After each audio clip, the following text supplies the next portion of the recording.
मैले भेटेको कोरिया।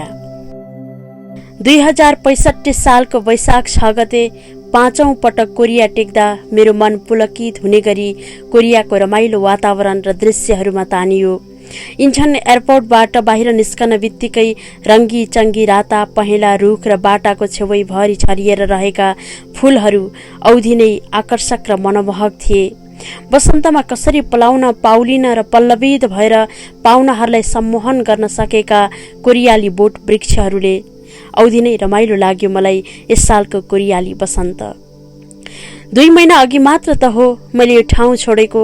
60 दिन अघि मात्र त्यसरी जिङ्रिङ्ग हुने गरी सुकेर ओइलाएका बोट बिरुवा प्रकृतिको त्यो विशाल नियमभित्र सुकेनाश लागेका जस्ता देखिन्थे। -15 डिग्रीसम्मको हुरुक्कै पार्ने खालको त्यो जाडोमा गर्वे टुहुरा जस्ता देखिने सम्पूर्ण पर्यावरण अहिले आएर यति चाँडै रमाइला र लोभलाग्दा देखिएका थिए कि पत्याउनै गाह्रो पर्थ्यो। पोहोर साल यति बेला पनि म कोरियामै थिएँ। संयोग नै मान्नुपर्छ, त्यो वैशाख 1 गते राखिएको कोरियाली कवि गोष्ठीमा मैले पनि नेपाली भाषामा आफ्नो कविता सुनाएको थिएँ। 35 जना कोरियाली कविहरूका माझ नेपाली शब्दहरूमा सुनाइएको मेरो रचनाको उच्चारण उनीहरूका लागि एउटा सर्वदा पहिलो र अनौठो थियो।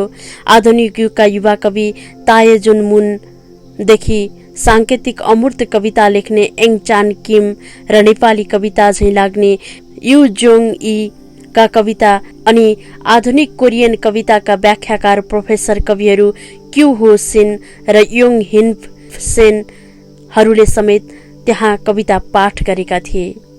कोरियामा झन्डै 10,000 कवि छन्। कोरिया वास्तवमा कविहरूको देश हो भन्ने कुरा मैले 20वटा भन्दा बढी कोरियाली कविका कविता संग्रह अंग्रेजीमा अनुवाद गर्ने बेलायती मूलका अनुवादक प्रोफेसर ब्रदर एन्थोनीबाट सुनेको थिएँ। नेपाल र कोरियामा सांस्कृतिक भिन्नताले होला, लेखकीय परिवेश र मान्यताले भिन्न छ। प्रकृतिको पाटोलाई अधिकांश कविहरूले आफ्ना कवितामा मानवीकृत गरेर यसलाई जीवनको अभिन्न प्रेम ठानेका हुन्छन्। कोरियामा भिन्नै सामाजिक संस्कारमा हुर्किएका उनीहरू नेपालमा जस्तै कवि गोष्ठी सकिएर डिनर वा चिया खाजापछि आफ्नो गन्तव्यतिर लम्किँदैनन्। कोरियामा कवि गोष्ठीपछि सबैले सामूहिक रकम संकलन गरेर ककटेल डिनर गर्ने चलन हुँदो रहेछ। त्यसपछि पनि घर नगएर सोझै गीत छानेर गाउने ठाउँ नोरेवाङमा गएर आफूले जानेको गीत गाउने वा रमाइलो गरेर एकैछिन भए पनि सबै दुःखहरू भुलेर नाच्ने गरिदो रहेछ। नोरेवाङ कोरियाली संस्कृतिको अभिन्न अंग रहेछ, जहाँ जो सुकैले पनि नाच्न गाउन एक किसिमको अनिवार्य जस्तै हुँदो रहेछ।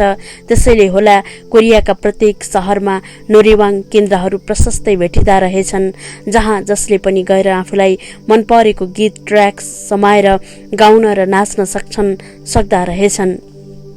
केही क्षण अघि मात्र मैले 10 वर्ष अघिदेखि भेटघाट नभएका मेधावी मित्र तत्तो तिमल सिन्हाजीलाई भेटेको थिएँ।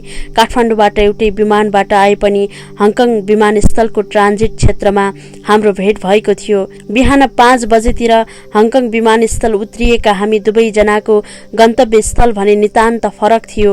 उहाँ झन्डै 9 घण्टाको ट्रान्जिट सकेर अमेरिकामा हुने कुनै सम्मेलनमा भाग लिन जाँदै हुनुहुन्थ्यो भने म केवल 4 घण्टापछि कोरिया लाग्दै थिएँ।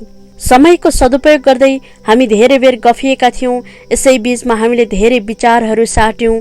भर्खर संविधान सभाको चुनाव सकिएको समय भएकाले भावी नेपालको विकास र कमी कमजोरीमा हाम्रा कुरा केन्द्रित रहे। हामी दुवैलाई हाम्रो देश दुखेको थियो, दुवैलाई देशको चिन्ता थियो र धेरै विदेश देखिसकेका हामीलाई हाम्रो देश सम्झदा मन पोलेको पनि थियो। बुढाबुढी स्कुले विद्यार्थी र कर्मचारीमा मात्रै सीमित रहँदै गएको हाम्रो देशले भोग्नु परेको युवा शक्तिको विदेश पलायन र शिक्षामा विदेशिएको स्वदेशी पैसाले हामी दुवै आक्रान्त भएका थियौं। दिमागी पलायनको रोग लागिसकेको हाम्रो जस्तो गरिब मुलुक अब केही वर्षपछि श्रमिकहरूको उत्पादक र निर्यातक देश बन्न गइरहेकोमा हामी औधी निराश थियौं, व्यथित थियौं र बेचैन थियौं। सन् 60 को दशकमा गरिब संख्या बराबरी रहेको मुलुक कोरिया र नेपालमा अहिले तुलना गर्न लायक कुनै वस्तु नै थिएन। नेपाली कामदारहरूको कोरियामा आपूर्ति र कोरियाले नेपाललाई दिएको श्रमिक आपूर्तिको उर्वर भूमिको सम्मान मात्रै थियो। मलेसिया, खाडी मुलुक र इजरायलले पनि यस्तै सम्मान दिँदै आएका छन्। हाम्रा राजनेताहरू दूरदर्शी भएको भए हाम्रा उच्च पदस्थ कर्मचारीहरूले आफ्नो योग्यताले भ्याएसम्मको बुद्धिको लगाम अदूरदर्शी नेताहरूलाई लगाएको भए जलविद्युत उत्पादन, पर्यटन र प्राकृतिक कृषिले आज कैयौं गुणा फड्को मारेको हुने थियो। विकासका हजारौं पूर्वाधारहरू उभिने थिए र देश समुन्नत अवस्थामा पुग्ने थियो जसरी अरू मुलुकहरू पुगेका छन्। आधा घण्टाको बाटो काटिसकेछु। आफ्नो गन्तव्य स्थल सुवान आउन अझै 30 मिनट यात्रा गर्नुपर्ने हुन्छ। मैले फेरि मनन गर्न थाले। म झण्डै 2 महिना अघि छाडेका यहाँका हिउँले खाइसकेका बोट बिरुवा र वरिपरि देखिने शान्त पहाडमा बसन्त फर्किसकेको छ र त्यतिखेर हेर्नै नहुने भएर खुलिएका बोट बिरुवाहरूमा मज्जाले लाली चढिसकेको छ। जताततै हरियाली छाएको छ। कोरियामा नेपालमा जस्ता बडेमानका पहाड छैनन्।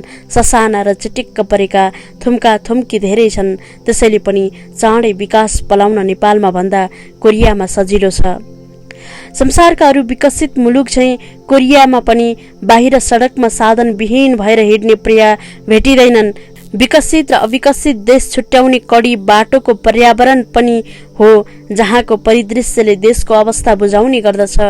सन् 60 को दशकमा नेपाल र कोरियाको वार्षिक प्रतिव्यक्ति आम्दानी बराबर थियो भन्ने कुरा तथ्याङ्कहरूमा भेटिन्छ। त्यतिबेला भोकमरी लाग्दा कोरियालाई 1000 क्विन्टल गहुँ पठाएथ्यो नेपालले। तर आजभोलि कोरियाले नेपाललाई आर्थिक विकास र प्रविधिमा भन्नै नहुने गरी तल पारिसकेको छ। 40 र 50 को दशकमा चीन र जापानसँग युद्ध खेपिसकेको दक्षिण कोरियाले उत्तर कोरियासँग पनि त्यस्तै युद्ध खेप्नु परेको थियो र आज पनि उत्तर कोरियासँग राजनैतिक हिसाबमा पानी बाराबारको अवस्था छ। त्यति हुँदाहुँदै पनि दक्षिण कोरियाले विकासमा फड्को मार्यो, विदेशी निर्यातमा उल्लेखनीय फाइदा कमायो र पूर्वीय विकसित मुलुकहरू चाहिँ आफू पनि चम्कियो। कोरियासँग समुद्रहरू छन्, कोरियासँग मनग्य ससाना पहाड छन् र कोरियाली जनतासँग अनुशासन, सम्मान गर्ने परिपाटी र परिश्रम गर्ने दृढ शक्ति छ। कोरियासँग मेहनत छ, इमान्दारी छ र कानुनको प्रिय पालना छ।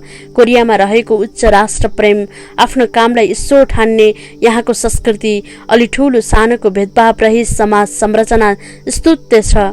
कोरिया कार्यगत जातीय भेदभावबाट पनि माथि उठेको छ, जहाँका व्यवस्थापक र मालिकहरू आफ्नो काम पर्या आफै गर्दछन्, आफ्नो शौचालय आफै सफा गर्छन् र आफ्नै परिश्रम र लगनमा विश्वास राख्दछन्। सन् 1997 तिर दक्षिण कोरियामा झण्डै अनिकाल पर्यो। कल कारखाना बन्द भएर राजस्वमा उल्लेखनीय ह्रास आयो।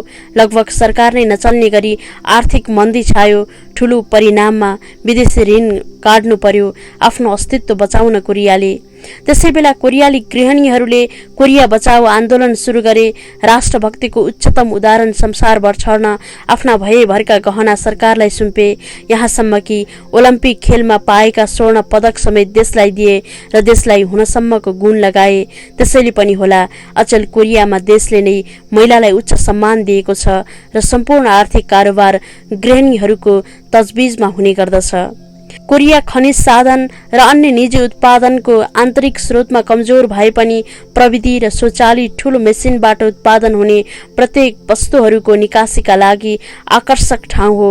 कोरिया कच्चा पदार्थको संशोधन, परिमार्जन र निर्माणका लागि पनि महत्त्वपूर्ण देश हो। जाडोमा अति जाडो हुने भएकाले जंगली र घरपालुवा जन्तुहरू कोरियामा कमै मात्रामा हुने गर्दछन्। तर पनि सुँगुर र कुखुरा पालन भने यहाँ निकै फस्टाएको छ। दूध उत्पादनका लागि सेतो गाई र मासुका लागि अन्य रङका गाई वस्तु व्यावसायिक प्रयोजनका लागि कोरियामा पालिन्छ। जनावर पालनका लागि वातानुकूलित स्थान भने नभई हुँदैन। चौथो पटकको यात्रासम्ममै मैले कोरियाका अधिकांश ठाउँ घुमिसकेको छु। उत्तर कोरियाकै सिमानातिर पर्ने सियोसान र जापानसँग सिमाना जोडिएको ठूलो बन्दरगाह भएको पुसान सहर लगायत निकै दुर्गम मानिने गाउँ अन्म्यान्दो समेत मैले हेरिसकेको छु। एकमात्र ठूलो होङ नदीमा पानी बोटबाट सैर गर्दाको आनन्द होस् वा बुङसानको समुद्रसम्म पुग्दाको बस यात्रा होस्, मैले आफ्नै तरिकाले कोरियाली विविधताको अनुभव कहिले नबिर्सिने गरी लिइसकेको छु। लिची जत्रै काफल, बिया बिनाको सुन्तला र विकसित सिलामका पातको परिकार समेत खाइसकेको छु। नुनकै भावमा चिनी किन्दाको अनुभव होस् वा एक कप चियाको नेपाली 500 रुपियाँ बराबरको कोरियाली वान मुद्रा तिर्दाको सम्झना पनि मसँग छ। साउनामा गएर सयौं कोरियाली पुरुषहरूसँग निर्वस्त्र नुहाउँदाको लाज होस् वा महान कोरियाली कवि को युनको कविता कोरियाली भाषामा मञ्चमा गएर सुनाउँदाको मजा होस्, यी सबैमा मैले कोरियासँग भावनाको सम्बन्ध गाँसिसकेको छु।